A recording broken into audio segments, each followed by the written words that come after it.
I don't know when you're gonna read this, but I can tell you when it started. I was out for a walk alone in the woods when the entity came for me. It was beyond a blur. It was, for lack of a better term, absence of meaning. Where it hid, there were no trees. Where it crept closer, there was no grass. Through the arc it leapt at me. There was no breeze of motion. There was no air at all. As it struck, I felt the distinct sensation of claws puncturing me somewhere unseen. Somewhere I'd never felt before. My hands, arms, and legs and torso seemed fine, and I wasn't bleeding. But I knew I'd been injured somehow. As I fearfully ran back home, I could feel that I was less. I was vaguely tired. It was hard to focus at times. The solution at that early stage was easy. A big cup of coffee helped me feel normal again. For a while, that subtle drain on my spirit became lost in the ebb of flow of caffeine in my system. You could say my life began that week, actually, because that's when I met Mar. She and I got along great, though, to be honest, I'm pretty sure I fell in love with her over the phone before we even met. It was almost as if the strong emotions of the first week made the entity fight back. It was still with me, latched on to some invisible part of my being. The first few incidents were minor, and I hardly worried about them. The color of a neighbor's car changed from dark blue to black one morning, and I stared at it before shaking my head and shrugging off the difference. 2 days later at work, a coworker's name changed from Fred to Dan. I carefully asked around, but everyone said his name had always been Dan. I figured I'd just been mistaken. Then, as ridiculous as this sounds, I was peeing in my bathroom at home when I suddenly found myself on a random street. I was still in my pajamas, pants down and urinating, but now in full view of a dozen people at a bus stop. Horrified, I pulled up my clothes and ran before someone called the cops. I did manage to get home, but the experience forced me to admit that I was still in danger. The entity was doing something to me, and I didn't understand how to fight back. Mar showed up that evening, but she had her own keys. "Hey," I asked her with confusion. "How'd you get a key?" She just laughed. "You're cute. Are you sure you're okay with this?" She opened the door and entered a room full of boxes. I know living together is a big step, especially when we've only been dating for 3 months. Living together. I literally just met her a week before. Thing was, my mom always called me a smart cookie for a reason. I knew when to shut my yap. Instead of causing a scene, I told her everything was fine. And then I went straight to my room and began investigating. My things were just as I had left them, with no signs of a 3-month gap of habitation. But I did find something out of the ordinary.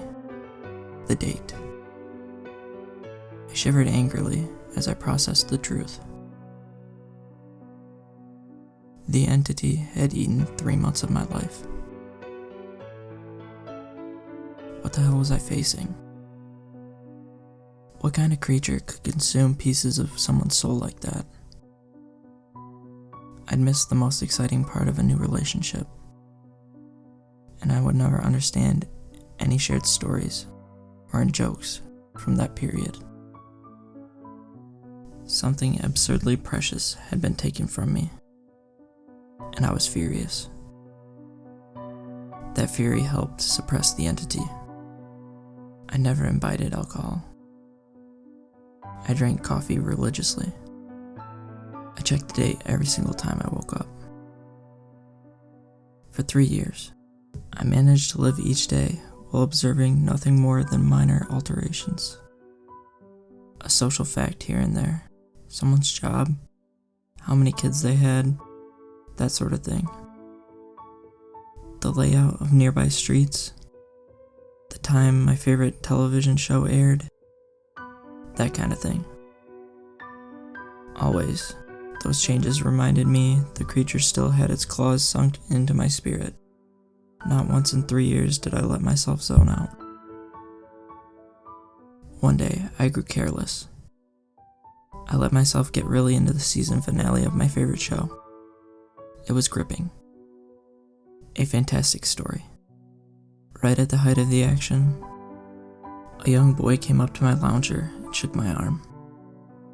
Surprised, I asked, "Who are you? How did you get in here?" He laughed and smiled brightly. "Silly daddy." My heart sank in my chest.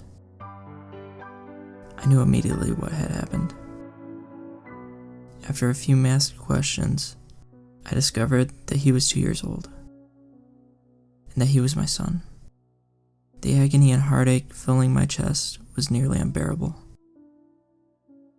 Not only had I missed the birth of my son, I would never see or know the first year of his life. Mara and I had obviously gotten married and started a family in the time I lost. I had no idea what joys or pains those years contained. It was snowing outside. Holding my sudden son in my lap, I sat and watched the snowflakes fall outside. What kind of life was this going to be if slips in concentration could cost me years? I had to get help. The church had no idea what to do.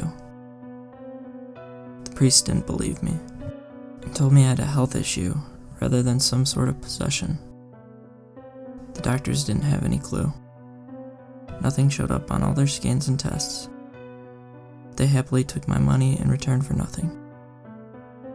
By the time I ran out of options, I decided to tell Mar. There was no way to know what this would look like from her side. What was I like when I wasn't there? Did I still take our son to school? Did I still do my job? Clearly I did, because she seemed to be none the wiser. But still I had a horrible feeling that something must have been missing in her life when I wasn't actually home inside my head. But the night I had set up a nice dinner in preparation, she arrived, but not by unlocking the front door, but by knocking on it. I answered and found that she was in a nice dress. She was happily surprised by the setting on the table. A fancy dinner for a second date? I knew you were sweet on me. Thank the Lord, I knew when to keep my mouth shut. If I'd gone on about being married and having a son, she might have run for the hills. Instead, I took her coat and sat down for our second date. Through carefully crafted questions, I managed to deduce the truth. This really was our second date. She saw relief and happiness in me, but interpreted that as dating jitters. I was just excited to realize that the entity wasn't necessarily eating whole portions of my life. The symptoms, as I was beginning to understand them, were more like the consequences of a shattered soul. The creature had wounded me, broken me into pieces. Perhaps I was to live my life out of order, but at least I would actually get to live it. And so it went for a few years, from my perspective. While minor changes in politics or geography would happen daily, major shifts in my mental location only happened every couple months. When I found myself in a new place and time in life, I just shut up and listened, making sure to get the lay of the land before doing anything to avoid making mistakes. On the farthest flung leap yet, I met my 6-year-old grandson. and I asked him what he wanted to be when he grew up. He said, writer. I told him that was a fine idea. Then, I was back in month 2 of my relationship with Mar, and I had the best night with her on the riverfront. When I say the best, I mean the best. Knowing how special she would become to me, I asked her to move in. I got to live through what I'd missed the first go-around, and I came to understand I was never mentally absent. I would always be there eventually. When we were moving her boxes in, she stopped for a moment, and she said she marveled my great love, as if I'd known her for a lifetime, and never once doubted she was the one. That was the first time I truly laughed freely and wholeheartedly, since the entity had wounded me. She was right about my love for her, but for exactly the reason she considered a silly romantic analogy. I had known her my whole life, and I had come to terms with my situation and found peace with it. It wasn't so bad to have sneak peeks at all the best parts ahead. But of course I wouldn't be writing this if it hadn't gotten worse. The entity was still with me. It had not wounded me and departed, like I'd wanted to believe. The closest I can describe my growing understanding was that the creature was burrowing deeper into my psyche, fracturing it into small pieces. Instead of months between major shifts, I began only having weeks. Once I noticed that trend, I feared my ultimate fate would be to jump between times in my life heartbeat by heartbeat, forever confused, forever lost. Only an instant in each time meant I would never be able to speak with anyone else, never be able to hold a conversation, never express or receive love. As the true depth of that fear came upon me, I sat in an older version of me and watched the snow falling outside. That was the one constant in my life. The weather didn't care who I was or what pains I had to face. Nature was always there. The falling snow was always like a little hook that kept me in a place. The pure emotional peace it brought was like a panacea on my mental wounds, and I never yet shifted while watching the pattern of falling white and thinking of the times I'd gone sledding and built a snow fort as a child. A teenager touched my arm, Grandpa. He'd startled me out of my thoughts, so I was less careful than usual. Who are you? He half grinned, as if not sure whether I was joking. Handing me a stack of papers, he said, "It's my first attempt at a novel. Would you read it and tell me what you think?" Ah, of course. Pursuing that dream of being a writer, I see. He burned bright red. Trying to, anyway. All right, run off. I'll read this right now. The words were blurry and annoyed. I looked for glasses I probably had for reading. Being old was terrible, and I wanted to leap back into a younger year. But not before I read his book. I found my glasses in a sweater pocket and began leafing through. Mar puttered in and out of the living room. Still beautiful, but I had to focus. I didn't know how much time I would have there. It seemed that we had relatives over. Was it Christmas? A pair of adults and a couple kids I didn't recognize tromped through the hallways. And I saw my son, now adult, walked by with his wife on the way out the door. As a group, the extended family began sledding outside. Finally, I finished reading the story, and I called out to my grandson. He rushed down the stairs and into the living room. How was it? Well, it's terrible, I told him truthfully. But it's terrible for all the right reasons. You're still a young man, so your characters behave like young people. But the structure of the story itself is very solid. I paused. I didn't expect it to turn out to be a horror story. He nodded. It's a reflection of the times. Expectations for the future are dismal.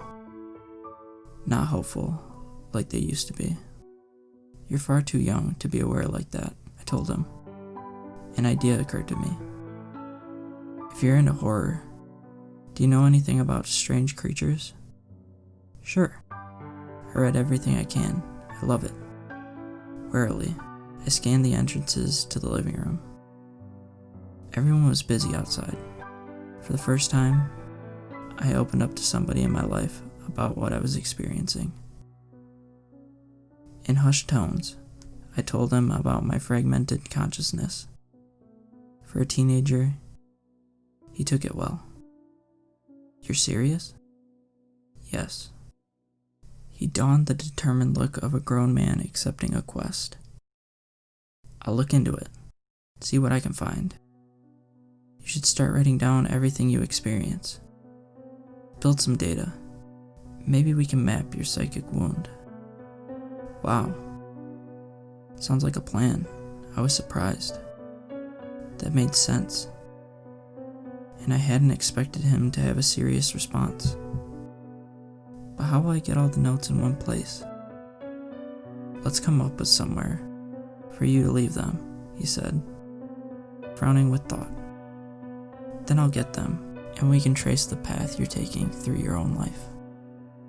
See if there's a pattern. For the first time since the situation had gotten worse, I felt hope again. How about under the stairs? No one ever goes under there. Sure, he turned and left the room. I peered after him. I heard him banging around near the stairs. Finally, he returned with a box, laid it on the carpet, and opened it to reveal a bursting stack of papers. He exclaimed, "Holy crap." But of course, being a teenager, he didn't really say crap. Taken aback, I blinked rapidly, forgiving his cuss because of the shock. Did I write those? He looked up at me with wonder. Yeah. Or you will. You still have to write them and put them under the stairs after this. He glazed back down at the papers, then covered the box. So you probably shouldn't see what they say. That could get weird. That much I understand, right? He gulped. There are like 50 boxes under there, all filled up like this. Deciphering these will take a very long time. His tone dropped to deadly seriousness. But I will save you, Grandpa, because I don't think anyone else can. Tears flowed down my cheeks then, and I couldn't help but sob once or twice. I hadn't realized how lonely I'd become in my shifting prison of awareness until I finally had someone who understood. Thank you. Thank you so much. And then I was young again, and at work on a random Tuesday.